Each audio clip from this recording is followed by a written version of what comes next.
शादीशुदा लोगों को एक बड़ी सीख देने वाली कहानी। पत्नी ने न जाने क्या किया था कि पति ने उसे एक के बाद एक कई थप्पड़ जड़ दिए। हमेशा हर सिचुएशन को शांति से हैंडल करने वाली पत्नी भी इस बार इतनी अशांत हो उठी कि उसने अपनी चप्पल ही निकालकर पति की ओर दे फेंकी।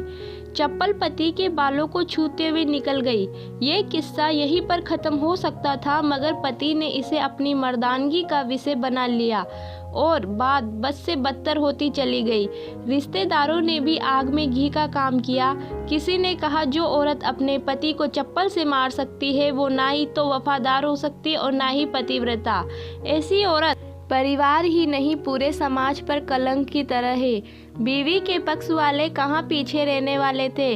किसी ने कहा 21वीं सदी में भी जो स्त्री के साथ मारपीट करते हैं उन्हें तो जेल भेज देना चाहिए। तो कोई कहता जरूर उसको कोई और पसंद आ गई होगी इसलिए अब अपनी पत्नी से मारपीट करने लगा है। बात कोर्ट तक पहुंच गई। दोनों पक्षों ने एक दूसरे के खिलाफ केस फाइल कर दिया। पति ने चरित्रहीन होने का तो पत्नी ने दहेज और शारीरिक उत्पीड़न का आरोप लगाया। 2 वर्षों से अधिक समय के लिए केस चला था। इन 2 वर्षों के दौरान दोनों पति पत्नी अलग अलग रहे थे।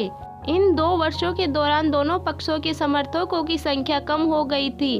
पहले जहां दोनों पक्षों में समर्थकों का समूह होता था, अब गिने चुने लोग ही रह गए थे। पति और पत्नी दोनों की आर्थिक स्थिति भी इस समय के दौरान नीचे गिर चुकी थी, जिन्हें वो अपना शुभचिंतक समझ रहे थे। पैसों की बात आते ही उन्होंने भी अपना पलड़ा झाड़ लिया था।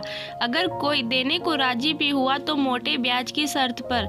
आखिरकार वही हुआ जो सब चाहते थे, डाइवोर्स। हर कोई खुश था, दोनों पक्षों के रिश्तेदार, उनके माता पिता और दोनों के वकील। लेकिन 5 साल की सुखद शादी और एक सुंदर बेटी होने के बाद मिले इस डाइवोर्स से पत्नी मूक थी और पति शांत। शायद ये एक इत्तेफाक ही था कि इस खुशी को मनाने के लिए दोनों पक्ष के लोग एक ही चाय की टपरी पर बैठे आमने सामने। इत्तेफाक इसलिए क्योंकि ज्यादातर लोग जो एक दूसरे के विरोध पक्ष को सपोर्ट कर रहे थे वे एक दूसरे को अच्छे से जानते भी नहीं थे। पति पत्नी भी इन सभी से दूर एक दूसरे के सामने मेज पर बैठे। पत्नी ने पति से कहा, अब तो खुश होंगे ना, तुम्हारे मन की जो हुई है मुबारक हो, तुम भी तो आज जीत गई हो, मुझसे तलाक तो तुम्हें भी मिल गया है, कॉन्ग्रेचुलेशन टू यू टू। पति ने कहा, तलाक को तुम जीत का प्रतीक समझते हो? पत्नी ने पूछा। पति चुप रहा। थोड़ी देर की शांति के बाद पति ने कहा, मुझे तुम्हें 5 लाख रुपए अभी और हर महीने 8,000 देने का आदेश है। अभी मेरे पास पैसे नहीं है, इसलिए हमारा मतलब मेरा जो सिटी में फ्लैट है उसे तुम्हारे नाम कर देता हूँ। पत्नी बोली, लेकिन उस फ्लैट की कीमत तो 18 लाख की है। हाँ, लेकिन हमारी बेटी भी तुम्हारे साथ है और आगे जाके उसके खर्चे भी बढ़ेंगे, तुम्हें थोड़ी आसानी होगी। पति ने कहा, नहीं नहीं, मुझे सिर्फ 5 लाख ही देना और तुम हर महीने 8,000 तो देने ही वाले हो, मैं मैनेज कर लूंगी। अगर 5 लाख नहीं है तब भी कोई बात नहीं, पत्नी बोली। दोनों फिर से शांत हो गए। पति सोचने लगा, कितनी भोली और समझदार है ये औरत जो कुछ समय पहले तक मेरी पत्नी थी और अब अनजान। ये वही है जो कम से कम खर्चे में घर चलाती और पैसे बचाकर मेरे जन्मदिन और बर्थडे पर हमेशा मेरे लिए नए कपड़े खरीद लाती। कभी बीमार भी हो जाती तो पैसे बचाने के लिए मुझे मालूम न होने देती और घरेलू नुस्खों से अपना इलाज कर लेती। मगर घर में कोई और बीमार होता तो तुरंत डॉक्टर के पास लेकर जाती। मेरी ही मति मारी गई थी। मैं ही अपनी झूठी मर्दानगी के चक्कर में इतनी बड़ी गलती कर बैठा। पत्नी के दिमाग में भी उथल पुथल चल रही थी। अभी भी वैसा का वैसा ही है। पहले भी खुद से ज्यादा हमारे बारे में सोचता था और अब भी वही कर रहा है। ये वही आदमी है जो मुझे एक्सीडेंट से बचाने के लिए खुद मोटरसाइकिल के आगे कूद पड़ा था और अपनी उंगली तुड़वा बैठा था। पता नहीं कौन सी मनहूस घड़ी में झगड़ा कर बैठी। पति ने मौन तोड़ते हुए पूछा, अब तुम्हारे कमर का दर्द कैसा है? ज्यादा तकलीफ तो नहीं होती? पत्नी हल्का सा मुस्कुराई और बोली, अभी तो होता है, अब तो पेट में भी क्रैम्प्स उठते हैं। वो तो होगा ही, तुम योगा या कसरत भी तो नहीं करती हो।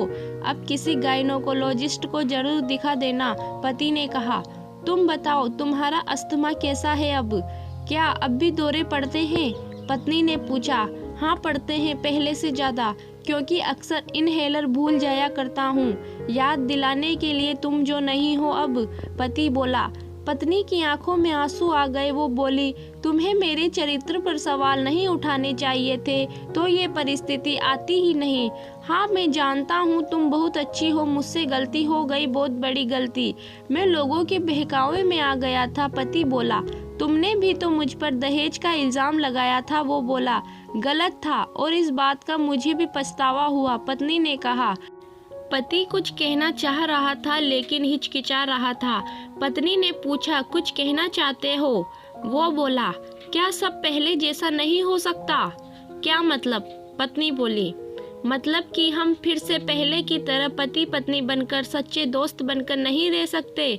पति बोला, पर ये डाइवोर्स के पेपर दिखाते हुए पत्नी ने कहा। फाड़ देते हैं। पति ने अपने पास रखे डाइवोर्स के पेपर फाड़ते हुए कहा। पत्नी ने भी अपने पास रखे पेपर फाड़ दिए। सभी हैरान थे, वकील, रिश्तेदार और माँ बाप। पति पत्नी दोनों एक दूसरे के हाथ में हाथ पकड़े अपने घर की तरफ चले गए। अगर आपको कहानी अच्छी लगी हो तो प्लीज़ लाइक करें, शेयर करें और चैनल को सब्सक्राइब करें।